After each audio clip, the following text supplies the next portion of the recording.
Hi, this is Leah Klein, Health and Wholeness Coach. And today my question for you is, are you not prospering? Our verse is Proverbs 28:13.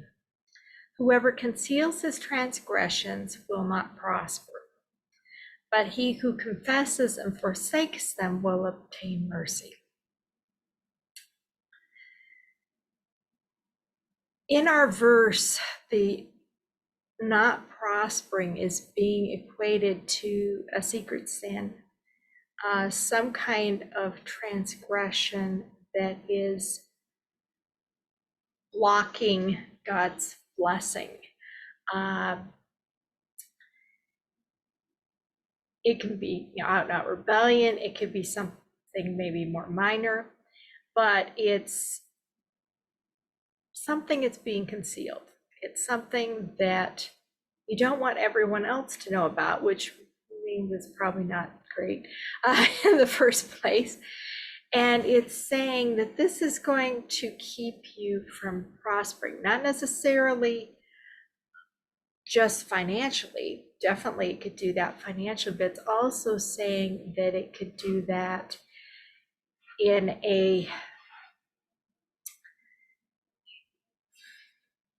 it can feel like your life's falling apart, and it's not just your finances, it can be your whole life.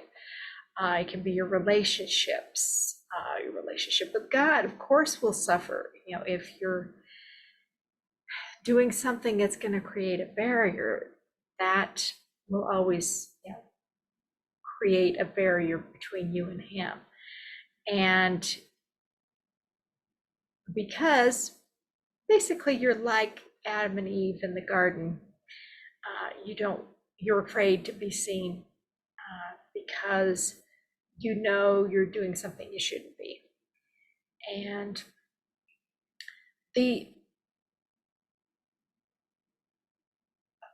what you're being called to do in this verse, if there is something that is going on, is to confess and forsake, which means stop doing it, and ask God for mercy. Because mercy and restoration, all way, shapes, or forms, comes from God. And whether that's saving mercy initially with God, or it's you're already a believer and there's just stuff coming up and stuff that you're doing that is interfering with that, it's still, God is still in the business of restoration, and he is still in the business of mercy.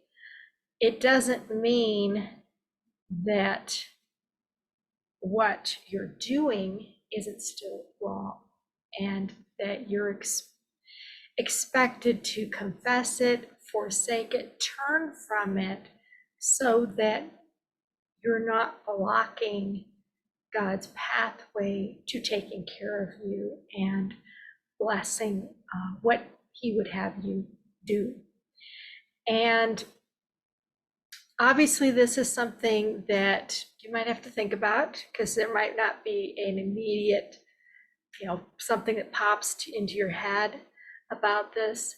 Ask God to show you if there's something that is what your hidden sin is, or what you may not even think of it necessarily as a sin, but what is coming in between your relationship with him. Because basically, really anything that's doing that is a sin. So if you're really needing to restore that relationship and need to dive deep on something, I do strongly encourage you to go on a personal retreat, spend time one-on-one with God in his creation, away from the circumstances and electronics and everything else that would distract you, and just focus on him. And Also, do save that date on your calendar for the Prosper event. We will be going into many things, including how we trust God and what that looks like in our lives. And often, we say we trust God, but our lives don't look like it. And there's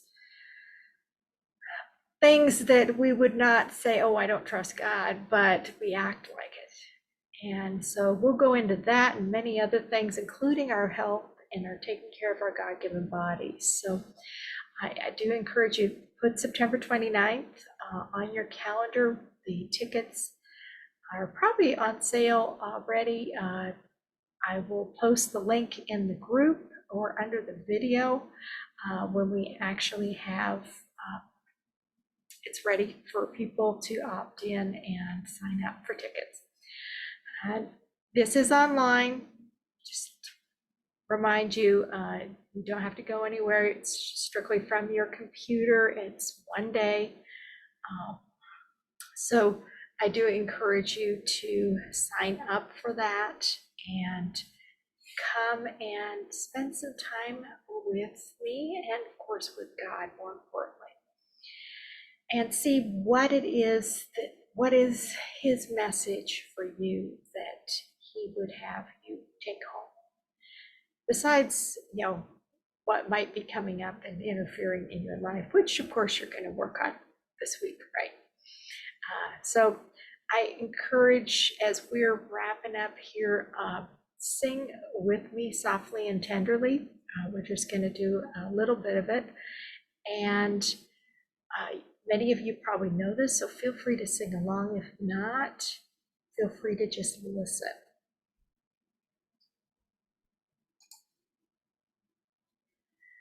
Softly and tenderly, Jesus is calling, calling for you and for me.